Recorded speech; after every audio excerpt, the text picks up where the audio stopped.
welcome to ENN. Ray Rowe. On TUE. I'd like to, first of all, thank our friends at Security Dodge. Go see Michelle Scalisian. Come get some. Yeah. Let's start off by saying good evening to Michael. I hate the Jets, don't I? And to Don. Burt Jones is a really good-looking guy. To myself. Bob, I was just taking you in.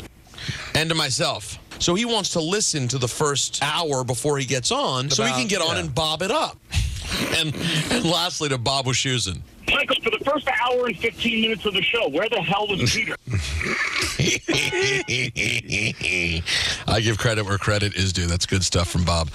All right, guys. So we've talked about Monday Night Football, obviously, but there's a controversy, a non-Jets related controversy that came from Monday Night Football, and that was the Lisa Salters interview with Jordan Mason after the game, where he suggested that he may have, in fact, been set to get the start since Friday night. Let's hear the question.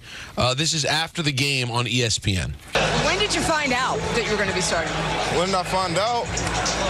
Maybe Friday night. Something like that. I always prepare. I mean, we went through training camp. I was RB1 at training camp, so, just been preparing from there and just, Oh, no. Well, Michael, that's not good. Because when I was listening, I said that's not good. Yeah, Christian McCaffrey was still questionable at that point, so he shouldn't have known, in fact, that he was playing. And I guess someone had a conversation with him between that moment and the presser a few minutes later. You think so? Yeah, because things came up again during the post-game presser.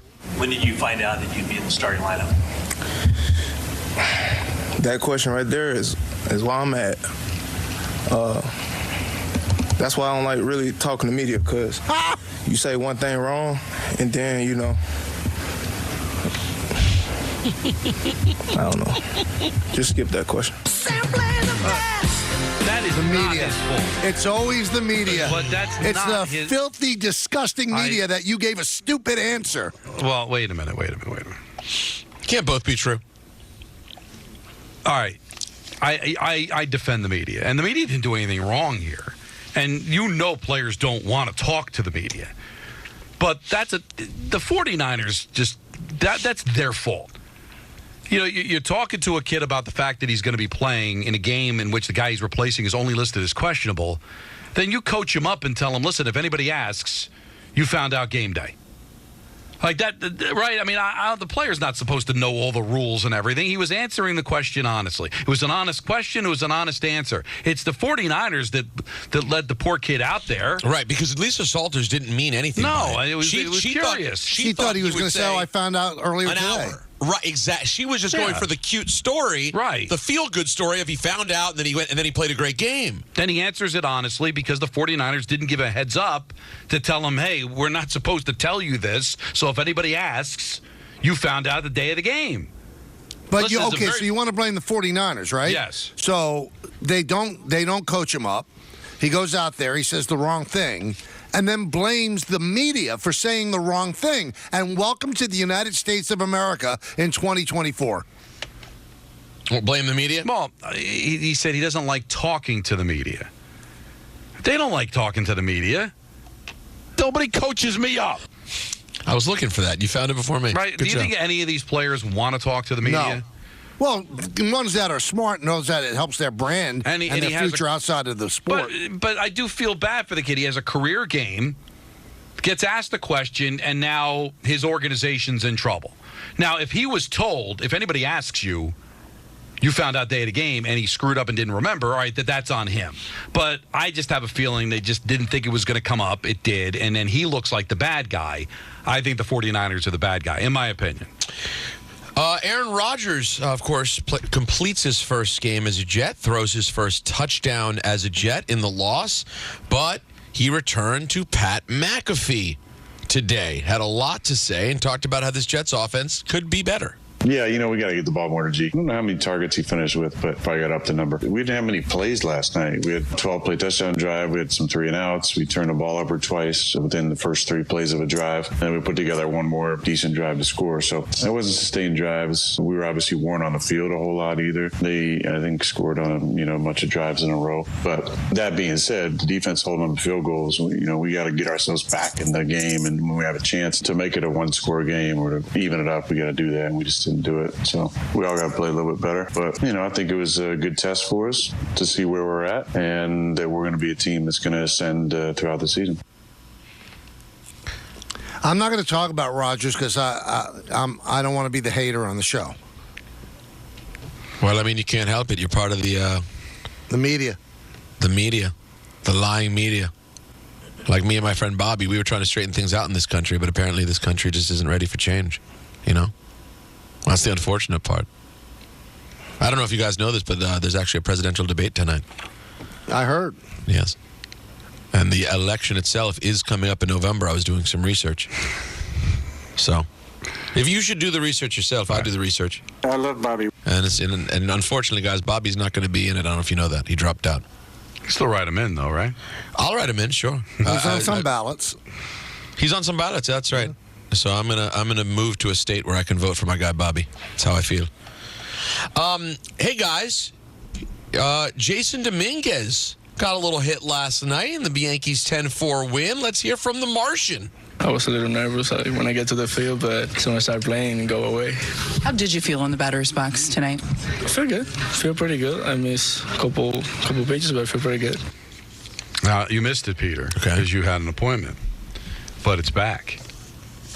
Oh, lineup watch? Lineup roulette. We messed it up, though, Don. Shows we're getting old. Yeah. The name of the game was Rest Roulette. Yeah, so yesterday was Stanton. Today it's Verdugo. Tomorrow, who knows? It's back. It took till September, but it's back. Wow, that is some wheel. Verdugo. Yeah, you got to wait till the very end. It's Verdugo? Verdugo. Now, how about this, guys? Not only a big win for the Yankees, big win for the Mets. Yeah. Big night for Tylor McGill. Yay! Ty, don't call me Lure McGill. What was working for you last night, sir? Sinker was really well tonight. A lot of grounders. Just really good, what I wanted. All the off-speed was working. End zone, out of zone. Just overall had a really good command. Just going up to the strike zone. Listen, you got to really admire that he was able to hold down the excitement. He didn't want to give up too much. No, I appreciate that. The hated media, you don't want to give the media anything. That's right. It was not a great offensive night from the Mets, but 6 shutout innings from McGill. Mets beat the Blue Jays. Braves lose to the Reds. Mets find themselves in sole possession of the third NL wildcard spot. And they picked up a half game on the Diamondbacks and the Padres, who were idle. Just one of those seasons. They won this game, Peter, and I know a lot of people weren't watching because the football was on. In the 8th inning on a wild pitch and a pass ball. So there's something going on here. There's a little something going on with the Mets. I don't know what's going to end up being, but when you're saying some juju? There's a little juju going on. When you start winning games like that, I'm telling you, there's a little something going on here. There's still 18 games left and all that, but they're getting some breaks. They're finding ways to win on nights where you don't think it's going to be their night. And the bullpen, and Buto gives up the lead, and they come right back and score on a wild pitch and a pass ball. Makes you start to believe a little bit. Yeah, something's going on. Now, not as positive was this moment for our friend Jordan Ronan when asking questions to Kayvon Thibodeau of the Giants. Pass rush up front, like that's what this team's supposed to be built on. How much? Anybody else got questions? Which? Kayvon, what happened? Why is that a big? Go ahead. For you? Go ahead. What happened on that penalty? Man, I tried to convert. I think I kind of hooked his face mask. What the hell is going on? Is this Kayvon just blew off Jordan Ronan? He doesn't like being asked why he didn't, It's the media. Not that he didn't have a good game. We didn't talk about this yesterday, but if you missed it, Dexter Lawrence was disappointed the team got booed. And again, I'm not defending those fans that waited outside to boo Daniel Jones. That's just stupid. But Dexter Lawrence, what kind of reception you think you were going to get from the fans when you lay an egg like that? I don't get these players sometimes. He didn't go Evan Neal.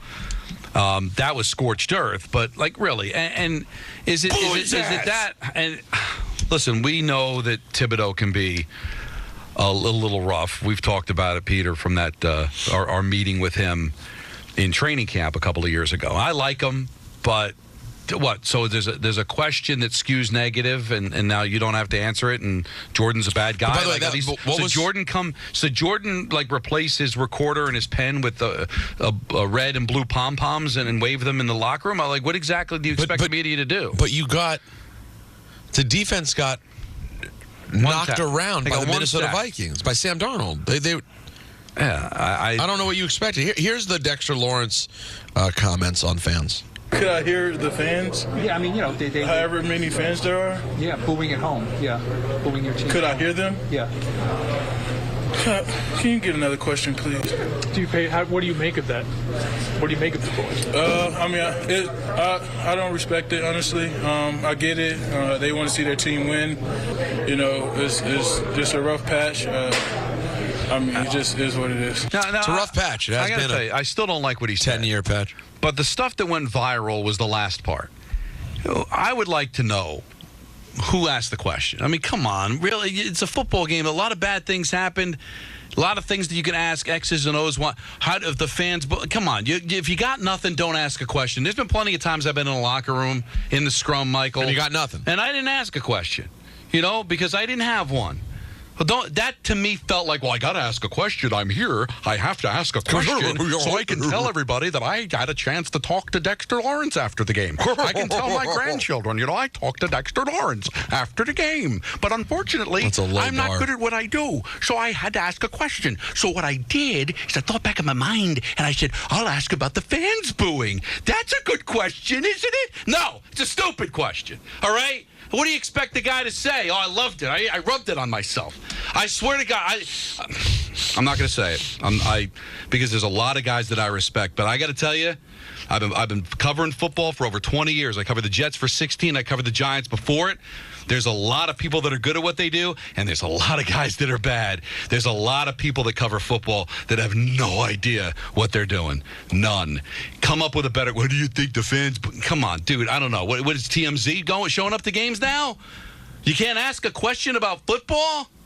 I'll defend the media to the hilt, but come on, it's a tired question, Michael, and it's a gotcha question because it's probably going to be an uncomfortable answer that'll go viral, and you get the flex your muscles that I asked the question. So then he did his job. Well, if that's the job, then you know what? Everybody's right about the media. We're a bunch of pigs.